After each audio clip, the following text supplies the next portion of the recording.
Hello and welcome, I am Raziel. I got a theory for you guys, for you to ponder over, to have a little think about and discuss in the comments. As always, love seeing your comments, love reading them, good or bad, enjoy reading them all. Anyway, first one, and only one I should say, is were the humans the Chaos God's first pick? Yes, they wanted the Emperor, I'm not going to deny that, and his power, but the second he started turning his back on him, maybe they actually decided that there was a better race than the humans for them. A race that had strong links to the warp, ones that were very connected, very psychic, had long lives, reincarnated, so worship was unending. Maybe something with pointy ears and silly egg-shaped helmets. You know, the Aeldari. What makes the Aeldari so good? One, like I said, they are technically immortal. They never die.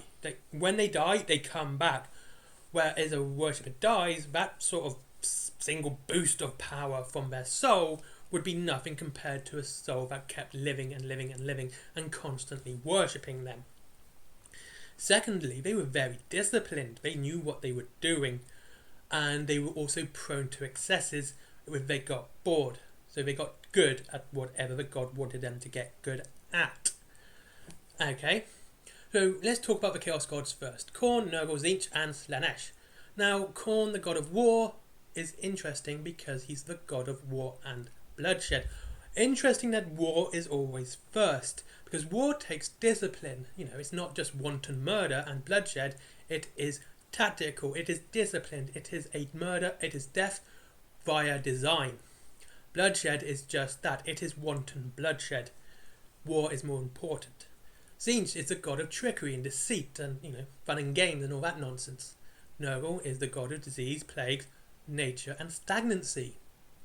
See, again, stagnancy within a race. For a race to get stagnant, it has to be either very bored or very disciplined at what it's doing. And the nature bit will come into play later. Then there is Slaanesh, the god of hedonism and excess. Don't need to really explain those two because they are pretty much self-explanatory. But disciplined excess, that takes something else. Now let's talk about Nurgle first, because I think this one's interesting and also technically the shortest given the amount of lore we have. And that would go to the Exodites. And that's kind of interesting to see that happen. The Exodites left first. The fall didn't even happen when the Exodites left. So any Exodite died before the fall, the soul would have come back and continued. And they are very, very close to nature. They have reverted to the old ways and have become stagnant in their ways. They will not change. They will not advance. They will not grow. They are like the Adeptus Mechanicus if the Adeptus Mechanicus had an even bigger stick up their bum. Okay, they are very, very rigid in their maintaining the ways of nature and the old ways. Now, Tzeentch is pretty much easy as well. This was quite simple. That is the Harlequins. The Harlequins are well known for their treachery and their trickery, being very deceitful, and that's basically a lot of their thing. Yes, they are the clowns, the players, the jokers, the theatre of the Aeldari, but the way they work in warfare and mostly in life is always about trickery. Even their armour, they don't actually wear armour. It's kind of weird and cool. What they wear is like a hollow field. What it does is projects an image of themselves forward, meaning that whoever shoots, and it's a very good projection to the fact it will trick the Auspex scanners of the Astartes, as in that's the actual Aeldari rather than the actual Harlequin close by it. So they use trickery and deceit to win battles. Then there is Slaanesh, which is obviously the Drukhari, and I said disciplined excess, and this is where the Drukhari come in. Their excess is incredibly well disciplined. It sounds weird to say that when you're talking about excess. They're all hedonistic, and again, it is disciplined hedonism. Again, both of these seem to be oxymorons, but when you look at the Drukhari hierarchy, the lower you are, the less excessive you're allowed to be, less hedonistic you can be. The higher up you are, debauchery is your way of life. You can do whatever you want. And you have to climb a ladder to be more excessive, to be more hedonistic, before you can reach the pinnacle. So that hedonism and excess is so incredibly disciplined, And if they worship Slanesh within that sort of time frame, and sort of at that frame, it would make Slanesh incredibly powerful, because the excesses would be managed to a point where it would be a very much a constant rate rather than an erratic rate, which humans would give. And finally, Khorne, the god of war. Yeah, this one sounds even weirder than the Exodites, because that goes down to the craft world Aeldari. I know this sounds weird, and it sounds strange, and sounds a bit far-fetched, but the craft world Aeldari worship Cain, the god of war and murder. Notice the change from bloodshed to murder, and this is all to do again with discipline. They have paths of war, which, the aspect warriors. They are disciplined. They're so disciplined that Aeldari is so full of outcasts. It's because the Aeldari go, I've had enough of this nonsense, and they just leave. But the discipline in these paths of war, on any path within the Aeldari, it can break the Aeldari brain. And having a disciplined soldier going out killing for you is better than a berserker, because their mind is always focused on killing for the god in a very designed way. So each soul would be equal in the death and the worship to that god. Whereas a berserker may lose focus that they're killing for Khorne, because they're killing for the sake of killing at this point. So it kind of dilutes the worship. Okay. And there you go. That's kind of a thing. And also, if you noticed, and this is the thing that kind of sort of started this off for me in my head, is there are 4 main sub-factions of the Aeldari, and there are 4 main gods for chaos. Yeah, 4 and 4 is always a tenacious link. It's just numbers in the end. There's always going to be some commonality wherever you see it. It's like saying, oh, there's 9 legions of chaos. Do they all worship Tzeentch? Tzeentch being the 9th. Tzeentch's number being 9. Yeah, numbers work that way. Okay, sometimes there's commonality, but sometimes commonality kind of fits the theory. But it can't be the thing that makes the theory the theory. If you see what I mean, it can't be the reason for it. You can't say, oh, the Aeldari were meant to be for chaos because there's 4 sub-factions, there's 4 chaos gods. Okay? Can't work that way. Because the chaos gods have this wild card called Chaos Undivided. People who worship all the chaos gods equally. And yeah, the Aeldari has that too. They actually have Chaos Aeldari. Whether or not they worship chaos equally is unknown, but the fact there are Chaos Aeldari would assume there would be Chaos Undivided. And I know what makes this really interesting to me is chaos worshipping Aeldari makes sense. Aeldari are incredibly pragmatic people. They are insanely so. And if they know their soul is going to go to Slanesh, they will try to find any way to do it. And if that means worshipping all 4 gods equally, so making them a fight of their soul and not giving it fully to Slanesh, or, giving it to a certain god, making sure that Slanesh doesn't get it, because chaos gods can be awfully avaricious, and say, no, you're not having this soul belongs to me. Or if he worship Slanesh, it would be, okay, you're getting my soul anyway, but it's going to be on my terms.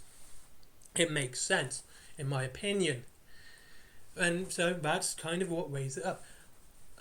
What also makes this interesting, I mean, there's so many aspects to this which makes sense, is the timing of it all.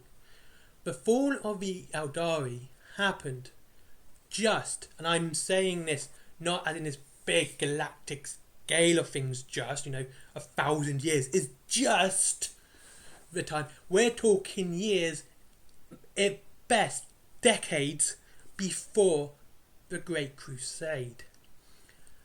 And that's what I think is really cool.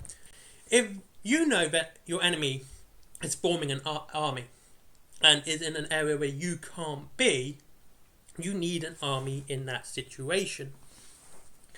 And yeah, the Aeldari would have been that army.